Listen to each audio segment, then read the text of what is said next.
Assalamualaikum warahmatullahi wabarakatuh. Saya Yeni Septiana Putri. Saya dari program studi S1 Informatika Medis di Universitas Widya Husada Semarang dan sekarang sedang menempuh semester 3.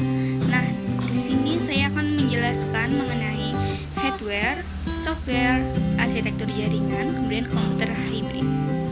Yang pertama adalah hardware. Langsung saja. Nah, secara fisik komputer terdiri dari beberapa komponen yang merupakan suatu sistem. Komponen komputer ini termasuk dalam kategori elemen perangkat keras atau hardware. Nah, berdasarkan fungsinya, perangkat keras ini dibedakan menjadi 5. Yang pertama ada perangkat masukan, kedua ada unit pemrosesan, kemudian perangkat keluaran, kemudian ada backing storage, dan kemudian ada peripheral atau unit tambahan.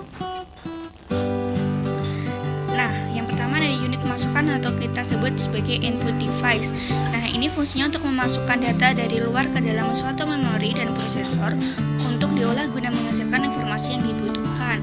Nah, ini datanya bisa berupa foto, teks ataupun gambar. Kemudian ini dibedakan menjadi dua golongan. Yang pertama ada perangkat input langsung, yaitu perangkat yang digunakan untuk memasukkan data tanpa memakai perangkat perantara. Contohnya mouse, keyboard, touchscreen, digitizer, dan lain sebagainya. Kemudian yang kedua, perangkat input tidak langsung. Ini perangkat yang digunakan untuk memasukkan data dengan memakai perangkat perantara. Contohnya ada compact disk, floppy disk, dan sebagainya.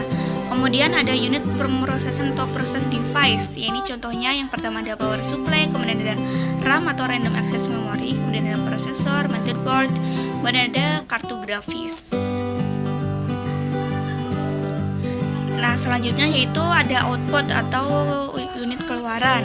Yang pertama ada monitor, yaitu salah satu jenis soft copy device karena keluarannya adalah berupa sinyal elektronik. Dalam hal ini berupa gambar yang tampil di layar monitor.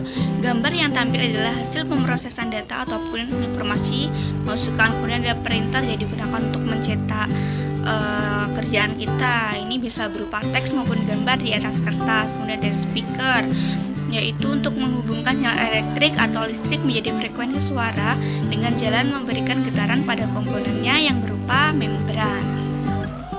Kemudian yang keempat ada backing storage atau unit penyimpanan, yaitu ada HDD atau hard disk. Ini bisa kita sebut hard disk ya teman-teman, menyediakan ruang khusus untuk menyimpan dan membaca data. Kemudian ada peripheral atau unit tambahan. Yang pertama ada modem. Nah, modem ini biasanya kita gunakan untuk mengakses internet dari luar ya teman-teman, sinyalnya kemudian bisa diterima dengan baik sehingga bisa mengakses internet. Nah, kemudian kartu suara, yaitu perangkat keras komputer yang digunakan untuk merekam dan mengeluarkan suara. Nah, itu tadi dari hardware. Oke, selanjutnya kita langsung ke software. Nah, software atau perangkat lunak adalah program komputer yang berfungsi sebagai sarana interaksi atau yang menjembatani pengguna dengan perangkat keras dan juga penerjemah perintah-perintah yang dijalankan pengguna komputer untuk diteruskan atau diproses oleh perangkat keras. Nah, kemudian ada fungsi software. Yang pertama ada pengolah kata, software presentasi, software dasar, software database, pengolah angka, dan software pembuat program. Oke, next yaitu perangkat lunak pengolah kata. Perangkat lunak pengolah kata ini memiliki fungsi untuk melakukan manipulasi dan mengolah kata-kata yang nantinya diperlukan untuk membuat dokumen ataupun merangkum sesuatu. Contohnya ada MS Word, OpenOffice Reader, dan Lotus Word Pro.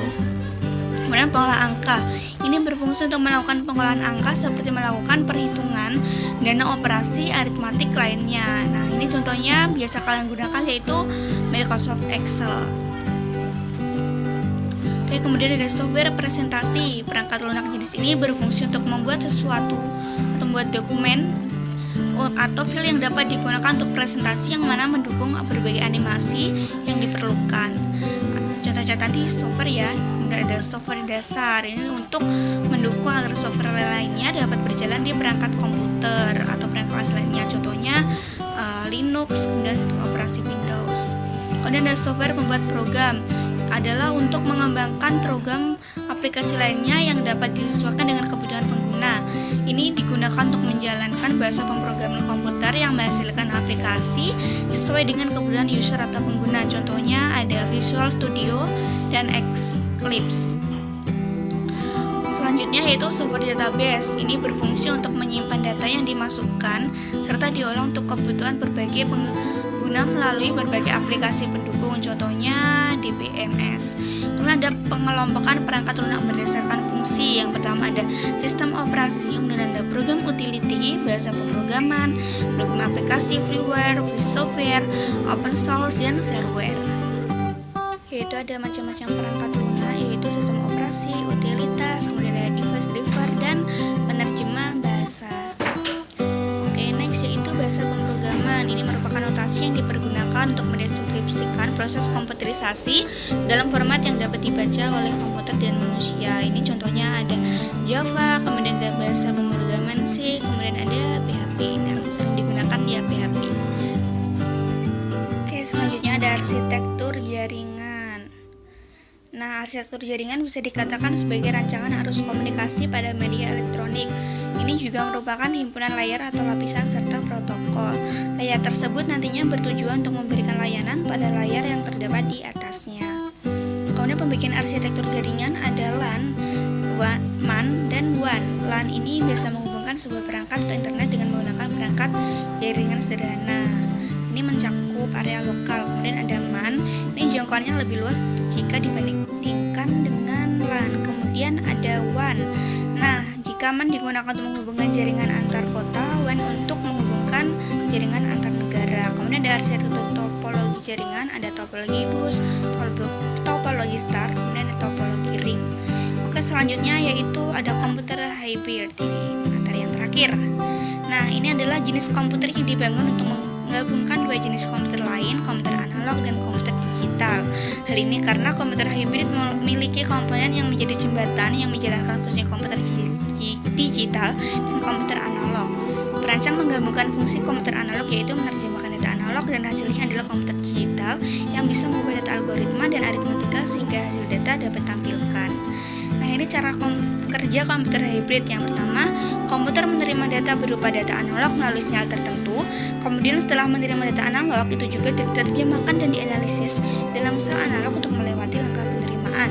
Kemudian komputer menerima hasil analisis sinyal analog dan mengirimkannya ke database lain untuk mengubahnya menjadi sinyal digital. Kemudian data dianalisis dan hasil disajikan dalam bentuk gambar, teks, dan grafik. Kemudian data yang ditentukan juga dapat dibagikan dengan komputer lain yang terhubung ke komputer induk hybrid. Nah, kemudian ada ciri-ciri komputer hybrid. Yang pertama, lebih cepat dari komputer analog.